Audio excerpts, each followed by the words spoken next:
let's go through an entire problem. So this one we're trying to solve this equation, and we've got 3 different parts to this one.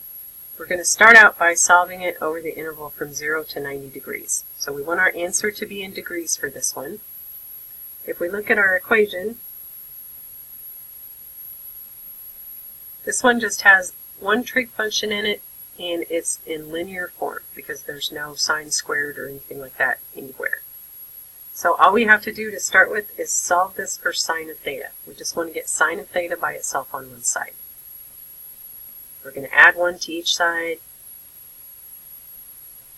and then we're going to divide both sides by 2. That gives us sine of theta equals 1/2.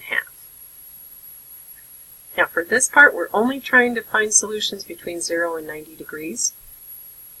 This is positive, and sine is positive in the first quadrant, so we just have to find the first quadrant solution for this. This is one of our special angle values. This would be the value for 30 degrees.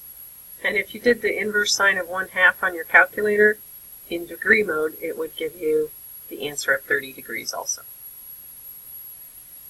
So that's all we needed to do for part A, because we only needed the solutions in that first quadrant. Then for part B, now we're trying to find the solutions between 0 and 360 degrees. We've got our first quadrant solution. That's 30 degrees. So we're going to use that as our reference angle. We need to figure out what other quadrant has positive sine values, and that would be the second quadrant. So we want to find the second quadrant angle that's in the same family as this one. And for this, sometimes it helps if you just draw the picture. We've got our 30-degree angle over here. We want the second quadrant angle that's going to be at the same height above the x-axis. So what we would do is we could go all the way to 180 degrees and then back it up by 30 degrees to get to this one. So this angle is going to be 180 degrees minus 30 degrees. So our second quadrant angle would be 150 degrees. In this interval, these are our 2 solutions. And then last part of this is to find all solutions. At the very beginning of the semester, we talked about coterminal angles. Since our trig functions are periodic, that means that these are the 2 solutions between 0 and 360, but any angle that's coterminal with either one of these is also going to be a solution. So for all solutions of this, we want to find all the angles that are coterminal with either one of these. So that would be 30 degrees plus any multiple of 360. And the way we usually write that is just 360 times n. You can use an n or a k here. This is assuming that n or the k is an integer. And then also do the same thing for the 150 degrees. Those are all the solutions. Here's another example. This one also has the 3 parts. For part A, we're just trying to solve this between 0 and pi over 2. Notice the pi over 2 here means that we're looking for solutions in radians. Looking at the equation we have,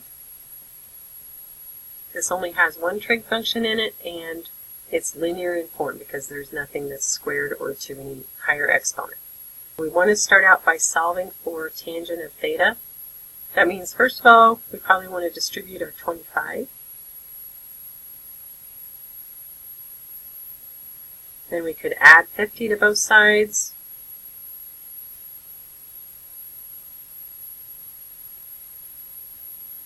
That gives us 25 times tangent theta equals 56, and then we can divide both sides by 25.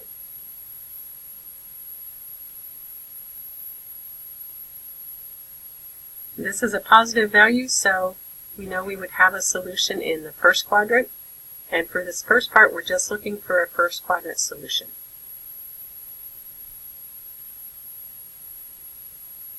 We would need to use the inverse tangent function on our calculator. We're going to do the inverse tangent of 56 over 25. That comes out to be approximately 1.15, and this is in radians.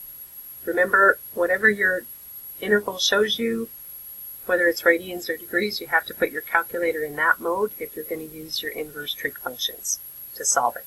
So this is the answer in radians. Now just to check that this is between 0 and pi over 2, pi over 2 is approximately 1.57. So yes, this is smaller than pi over 2. Okay, then for part B, we're looking for all the solutions between 0 and 2 pi. We've got our first quadrant solution. 1.15 is in the first quadrant. The other quadrant where tangent is positive would be the third quadrant. We can use this for our reference angle. And if we look at our picture, if we draw in our 1.15 radians here, we want the third quadrant angle that's just going to be the continuation of this line. What we're going to do is take pi, which is to here, and then we're going to add on our 1.15. So this entire angle here is going to be pi plus 1.15.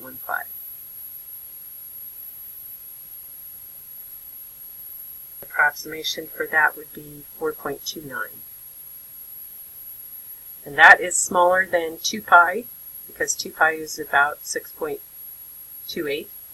So this is also in the interval that we wanted. So we've got two solutions in this interval. We've got the 1.15 and the 4.29. And then for part C, we're trying to find all solutions. So we want to write down the angles that are coterminal with these two. This time we're dealing with radians. Instead of adding 360 degrees times n, we're going to add 2 pi times n.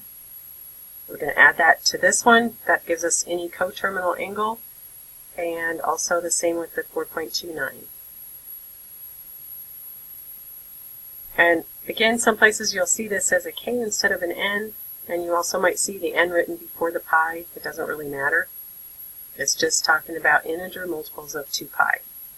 Now the other thing, since this was tangent, and tangent's period is pi, then we could actually condense this, because as we had in our picture over here, these ones were actually pi units apart. So we could condense this and just make it 1.15 plus any multiple of pi. We'd make it 1.15 plus pi times n. And that would also give us this answer. Now for this equation, we've got two different trig functions in here.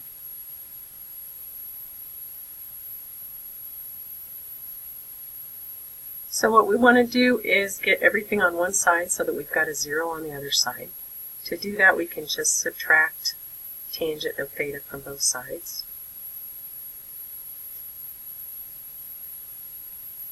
That gives us sine theta tangent theta minus tangent theta on this side and 0 on the other side. Now we can factor this because both of these have tangent of theta. That's our greatest common factor that we're going to factor out. That gives us tangent of theta times sine theta minus 1. Now we're going to take each factor and set it equal to 0. So we have tangent of theta equals 0. That's one equation we'll have to solve, and then we also have sine theta minus 1 equals 0. This one we already have it solved for our trig function, so we can go ahead and look at the angle that would give us a tangent of 0. And for this one, we're trying to solve over the interval from 0 to 2 pi. Put this in your calculator and do inverse tangent of 0. You're going to get 0 for an answer. But there's another place between 0 and pi that tangent is equal to 0, and that's at pi. Remember we said that the period for tangent is pi, so this is going to repeat every pi units. So this is going to be either 0 or pi. For this one, we would need to solve it for sine of theta. That gives us sine of theta equals 1. And then we're trying to find any angles between 0 and 2 pi that have a sine of 1. What we're really doing is the inverse sine of 1. And that's going to give us pi over 2. At pi over 2, the sine is equal to 1. We've got three different solutions that are between 0 and 2 pi.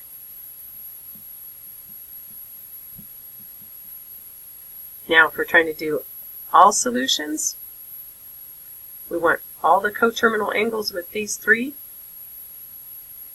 And since we're doing this in radians, we're going to add multiples of 2 pi. So we would have 0 plus 2 pi n, pi over 2 plus 2 pi n, or pi plus 2 pi n.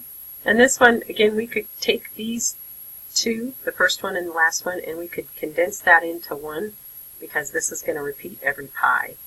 So we could also write this as just, since we're starting with 0 here, we could just make it pi times n. That would give us every integer multiple of pi, which would give us both of these. And then we would still have this one with the 2 pi.